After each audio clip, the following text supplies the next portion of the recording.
विपक्ष आज भी नजारा है, जबकि ये 25 साल की यात्रा का स्वर्णिम पल और स्वर्णिम अवसर था। कैसे देखते हैं? हम सबका सौभाग्य है कि छत्तीसगढ़ रजत जयंती के अवसर पर देश के यशस्वी प्रधानमंत्री माननीय नरेंद्र मोदी जी के माध्यम से हमको ये नई विधानसभा सौगात में मिली और जिन सपनों को लेकर के हमारे छत्तीसगढ़ राज्य का निर्माण भारत रत्न पूर्व प्रधानमंत्री अटल बिहारी वाजपेयी जी ने किया और आज अंजोर विजन 2047 पर जो सकारात्मक चर्चा हो रही है, इस सकारात्मक चर्चा में विपक्ष का भाग नहीं लेना बहुत ही दुर्भाग्यपूर्ण है। ये उनकी मानसिकता को दर्शाता है कि छत्तीसगढ़ के प्रति उनकी सोच क्या है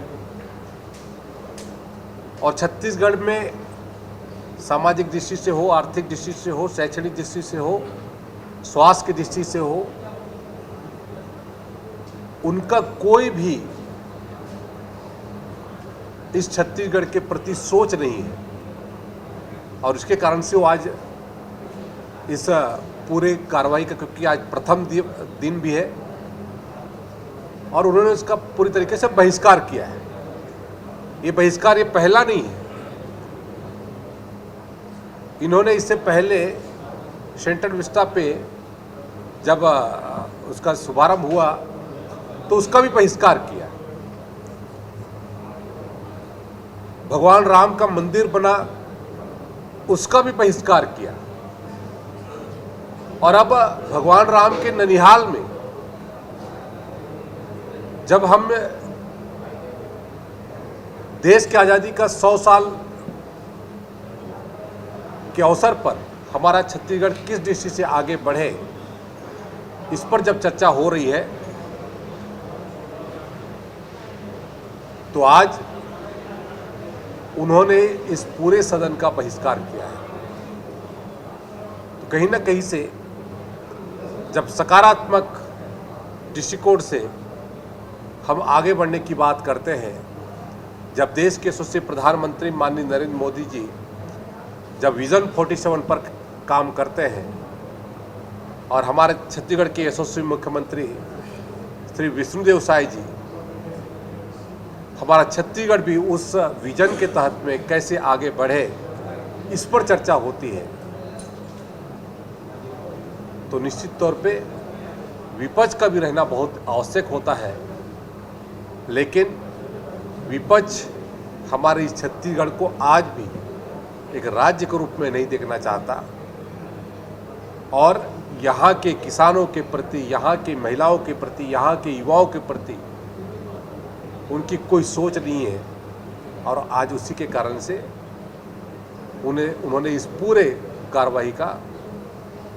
बहिष्कार किया हुआ है। ये कांग्रेसी विधायक यहाँ सदन में नहीं है कि नई दिल्ली प्रदर्शन कर रहे हैं, वोट छोड़ गद्दी छोड़ रैली दिखाई जा रही है, वहाँ कांग्रेसी विधायक मौजूद, इसको कैसे देखते हैं?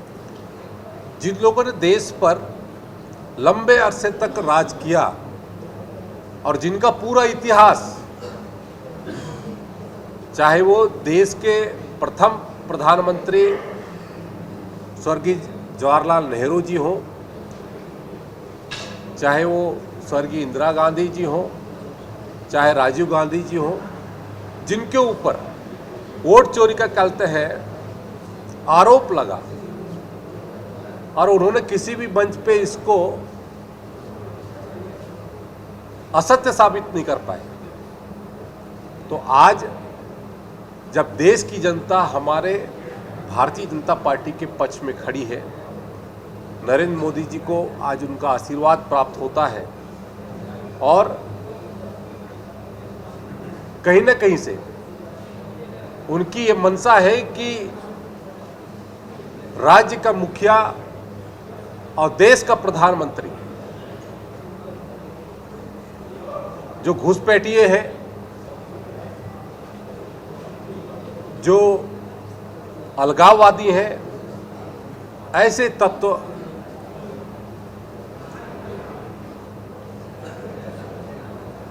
यहाँ पर मुख्यमंत्री या प्रधानमंत्री बनाने में अपना भूमिका तैयार करें, तो उसको लेकर के वो वोट चोरी का आरोप लगाते हैं, क्योंकि उनका सीधा सीधा जो सहयोग है वो इनके साथ में दिखाई देता है।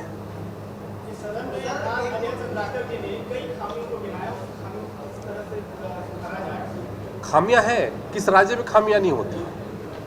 और ये जो खामियां या जो कहते हैं विषय है, ये लंबे अरसे से चले आ रहे हैं। और देश की आज़ादी के बाद सर्वाधिक समय जिस पार्टी ने इस पूरे राज्य में और पूरे देश में जिन्होंने शासन किया, तब उन्होंने कभी ध्यान नहीं दिया, तब उन्होंने बड़ी बड़ी बातें कही थी, तब उसका क्रियान्वयन नहीं किया। लेकिन आज हम पूरे सकारात्मक तरीके से हम राज्य का, हमारे प्रदेश के यशस्वी मुख्यमंत्री जी इस छत्तीसगढ़ राज्य का विकास करना चाहते हैं, तो वो इस बात का वो बहिष्कार करते हैं।